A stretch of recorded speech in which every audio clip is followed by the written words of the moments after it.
Bismillahirrahmanirrahim. Alhamdulillahi wa kafa wassalatu wassalamu ala nabiyyina al-mustafa wa ala alihi wa ashabihi wa man saru ala nahjihi waqtafa atharahu ila yaumiddin, amma ba'du. Ummatal Islam, kaum muslimin dan muslimah rahimani wa rahimakumullah. Kembali pada kesempatan ini kita ingin menjawab pertanyaan yang masuk dari jamaah kita. Pertanyaannya berbunyi, Assalamualaikum warahmatullahi wabarakatuh. Apa kabar Ustaz? Waalaikumsalam warahmatullahi wabarakatuh. Afwan Ustaz, minta tolong kasih pencerahan kepada kasus teman kami. Jadi beliau ingin menanyakan sebuah pertanyaan, yaitu berkaitan dengan apa yang terjadi pada temannya. Jadi temannya memberitahu beliau bahwasanya kasusnya itu waktu yang lalu saya marah dan bilang kepada istri kawin saja sama suaminya. Apakah itu jatuh dalam hukum Islam talak? Kemudian beliau bertanya, jadi teman kami ini marah kepada istrinya karena dia dibanding-bandingkan dengan suami teman istrinya dan mengucapkan kalimat di atas yang maknanya kalau begitu kamu kawin saja sama suami temanmu itu. Akibat dari ucapan teman kami ini, maka istrinya menganggap kalau sudah jatuh talak. Kira-kira bagaimana masalah di atas Ustaz? Mohon pencerahannya. Barakallahu fikum kepada jamaah yang bertanya dan juga kepada kasus temannya tersebut. Mudah-mudahan Allah berikan kemudahan dan solusi agar betul-betul rumah tangganya kembali dengan rumah tangga yang sakinah, mawaddah warahmah. Ummatal Islam, ketahuilah bahwasanya kasus yang seperti ini sangat banyak, banyak sekali dialami oleh kaum muslimin dan muslimah. Maka nasihat ana untuk kita semua bahwasanya di dalam masalah pernikahan, maka landasilah dia dengan keimanan, landasi ia dengan ilmu agama yang kokoh. Oleh karena itu Nabi mengatakan, fadfar bidzati din taribat yadak. Pilihlah wanita yang baik, yang bagus agamanya, maka niscaya engkau akan bahagia. Maka landasan di dalam pernikahan rumah tangga itu tidak hanya sebatas kecantikan, tidak hanya sebatas cinta, tidak hanya sebatas harta benda dan jabatan, akan tetapi Nabi memerintahkan para laki-laki, fadfar bidzati din taribat yadak. Pilih wanita yang baik agamanya, yang bagus agamanya, niscaya rumah tangga itu rumah tangga yang akan mendatangkan kebahagiaan. Maka yang pertama, kami akan jawab dulu pelan-pelan bahwasanya seorang istri hendaklah berakhlakul karimah dan menghargai, menghormati suaminya. Begitu pula seorang suami hendaklah mengasihi sayangi, mencintai, membimbing istrinya. Maka seorang istri tidak boleh gampang untuk membanding-bandingkan suaminya dengan suami temannya. Begitu pula suami tidak boleh membanding-bandingkan istrinya dengan istri tetangga dan temannya. Tidak boleh. Harus mampu untuk menjaga perasaan, mampu untuk saling menghargai, mampu untuk saling menjaga hal tersebut. Tutur kata harus dijaga, jangan sembarangan. Apalagi bercanda, terlalu berlebihan dan seterusnya.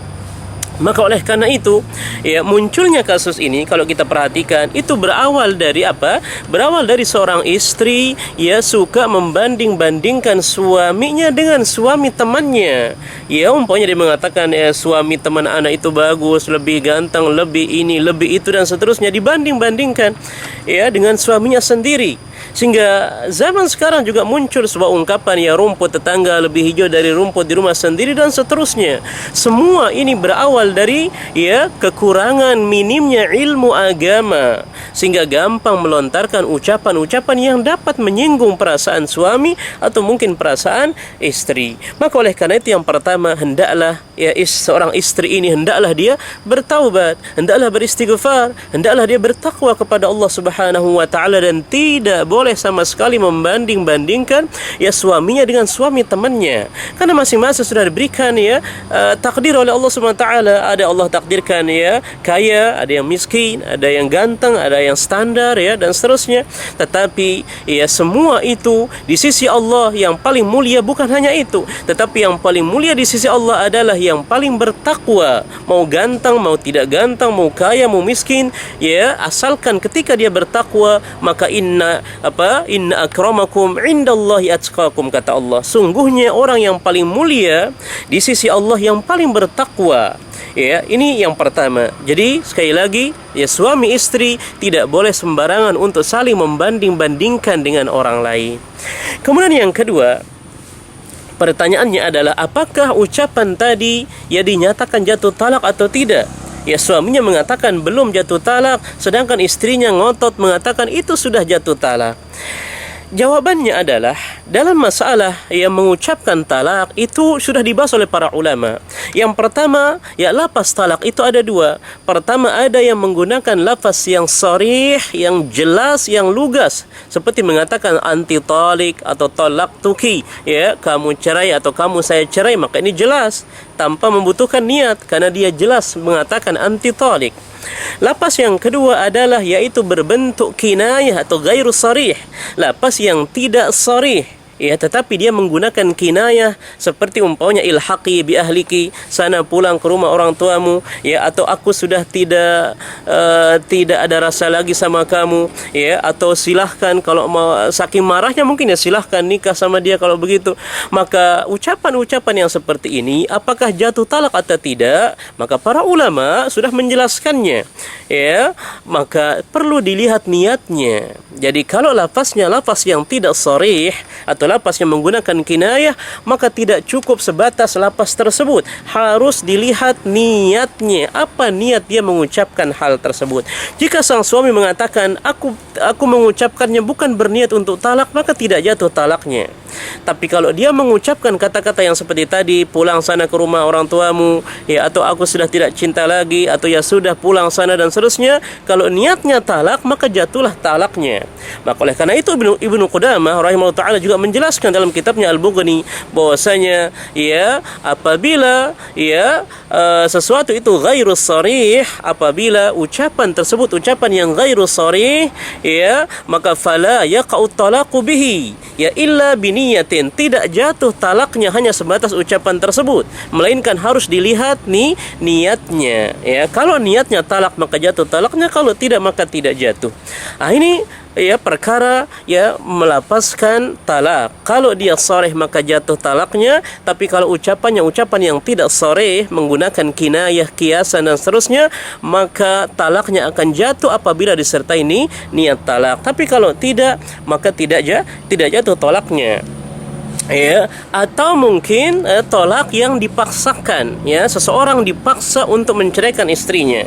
Contohnya dia dipaksa, dia diteror, dia ditodong, ya, talak istrimu, kalau tidak maka saya akan bunuh kamu, atau maka saya akan begini, saya akan begitu. Ada paksaan, ada teror, maka hal seperti ini juga tidak akan jatuh talaknya meskipun suami itu mengucapkannya, ya, karena dipaksa dan seterusnya. Maka dari Aisyah radhiyallahu taala anha bahwasanya Rasulullah SAW pernah bersabda, la talaqa wa la ataqa fi ighlaq, ya, hadis riwayat Abu Dawud, ya, Ahmad, ya, Ibnu Majah, dan juga disebutkan Imam Al-Hakim bahwasanya Rasulullah pernah mengatakan tidak ada talak dan tidak ada pembebasan budak fi ighlaq, dalam kondisi ighlaq. Para ulama menjelaskan ighlaq maknanya adalah al-istikrah, ya, al-ikrah wal ghadban asyadid, yaitu seseorang yang dipaksa atau mungkin marah dengan marah yang sangat ya tinggi, ya, yang memuncak, maka ini tidak jatuh talaknya, ya, hal seperti ini tidak jatuh talaknya. Juga berdasarkan hadis yang lain dari Ibnu Abbas radhiyallahu taala anhuma bahwasanya Rasulullah SAW bersabda, innallaha tajawaza an ummati al-khata' wan nisyan wa mastukrihu alaihi, ya, hadis riwayat ya Imam Al-Baihaqi dan yang lainnya, bahwasanya Allah Subhanahu wa taala memaafkan, ya, mengampuni, ya, dari umatku yang al-khata', ya, yang keliru, ya, salah, ya, kemudian wan nisyan, dan dia lupa, wa mastakrihu alaih, dan yang dipaksakan atasnya. Maka ini masih dimaafkan di dalam syariat agama Islam, ya. Maka kalau kita kembali kepada pertanyaannya, ya, bahwasanya apakah ucapan suaminya saking marahnya, emosinya, maka dia mengatakan ya sudah, ya, kalau begitu nikahlah kamu sama dia, maksudnya sama laki-laki suami temannya tersebut, ya, maka jatuhkah talaknya atau tidak? Ya, kembali kepada penjelasan para ulama. Kalau ucapannya yang demikian hanya sebatas gara-gara emosi, ya, gara-gara marah, tidak ada niat talak di hatinya, maka tidak jatuh talak, tidak jatuh talak. Meskipun istrinya ngotot mengatakan itu sudah talak, tapi tidak jatuh talak, ya, karena niat suaminya adalah bukan talak, hanya sebatas dia emosi, dia marah karena selalu dibanding-bandingkan dengan suami temannya. Dan Syekh bin Baz rahimahullah taala juga menjelaskan bahwasanya ya kondisi atau keadaan marah itu ada 3. Ya, halatul ghadban atau halatul ghadab ya thalatha. Kondisi keadaan marah di dalam kasus ini dibagi menjadi 3. Pertama, halatul ula, kondisi yang pertama adalah yataghayyaru syu'ur, kondisi marah yang sampai ia dapat merubah suatu keadaan, ya suatu perasaan. Maksudnya apa? Saking marahnya sampai dia hilang akalnya, tidak merasakan apa yang ia ucapkan, tidak sadar apa yang ia ucapkan. Maka kondisi yang pertama ini disamakan dengan kondisi al-majnun, dengan kondisi orang gila. Dia tidak sadar atas apa yang ia ucapkan, saking tingkat tinggi marahnya sampai dia tidak tahu, tidak merasakan apa gerakannya, apa ucapannya dan seterusnya, maka dia tidak jatuh talaknya. Ya, tidak jatuh talaknya. Kemudian yang kedua, kata Ibnu Abbas, Syekh bin Baz, bahwasanya ya kondisi yang kedua, kondisi orang yang marah, ya saking marahnya ghadbun syadid, marah yang sangat tinggi, akan tetapi belum hilang akalnya dan ia masih merasakan, dia sadar atas apa yang memang ia rasakan, ia ucapkan, ia lakukan tersebut, tetapi marahnya marah yang sangat besar. Ya, marah yang sangat besar. Maka kata para ulama juga kondisi yang kedua ini tidak jatuh talaknya. Ya, tidak jatuh talaknya. Apa sebab? Meskipun ia masih sadar, tetapi marahnya terlalu memuncak, terlalu emosi, ya sehingga karena emosi yang terlalu tinggi mendorong dia untuk mengucapkan hal tersebut. Maka kondisi yang kedua ini juga tidak jatuh talaknya. Kemudian halatu ats-tsalitsah, kondisi yang ketiga, orang yang marahnya marah yang biasa, marah yang manusiawi, marah yang standar, ya, marah yang biasa, kemudian ia melontarkan talak, maka tentu jatuh talaknya karena marahnya marah yang biasa. Umat al-Islam, maka oleh karena itu, ya kalau kita lihat dari penanya bahwasanya ya suaminya ini saking marahnya karena dibanding-bandingkan, akhirnya dia mengucapkan, ya tetapi bukan talak yang sharih, tapi dia hanya mengatakan kalau begitu ya sudah nikahlah sama dia. Ya, apakah itu talak? Maka suaminya ini mengatakan itu niatnya bukan talak, tapi hanya saking emosinya. Ya, sedangkan istrinya tetap ngeyel mengatakan itu jatuh talak. Maka yang benar, ya tidak jatuh talak. Apa sebab? Pertama, dia menggunakan kinayah, tidak secara lugas. Dia hanya mengatakan ya sudah kalau gitu nikahlah sama dia.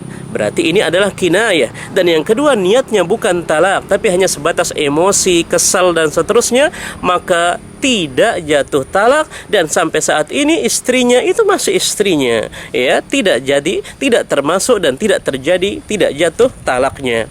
Maka ini yang bisa kami jawab pada kesempatan ini. Jadi sekali lagi, masalah talak ini masalah yang tidak boleh diremehkan, tidak boleh dipermainkan. Nabi mengatakan thalathun yajidduhunna jiddun wa hazluhunna jiddun. Ada 3 perkara, kalau serius dianggap hukumnya serius, dan kalau bercanda tetap dianggap hukumnya serius. Apa 3 hal tersebut? At-talaq wan nikah war ruju'. Talak, nikah, rujuk. 3 hal ini tidak boleh kita canda-candakan, tidak boleh kita remehkan, tidak boleh kita permainkan.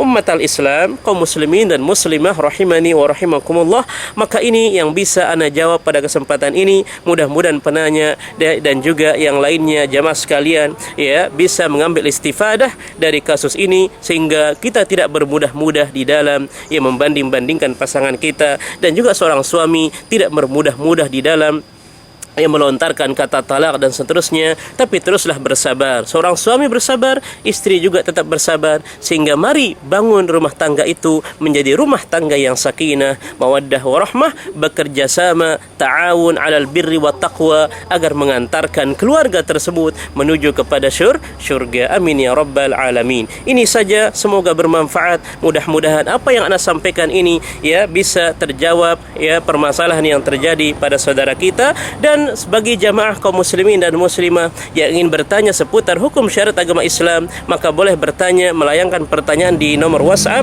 di 081997723636. Barakallahu fikum, subhanakallahumma bihamdik, asyhadu an la ilaha illa anta astaghfiruka wa atubu ilaik. Wabillahi taufiq wal hidayah, wa ma taufiquna illa billah. Wassalamu alaikum warahmatullahi wabarakatuh.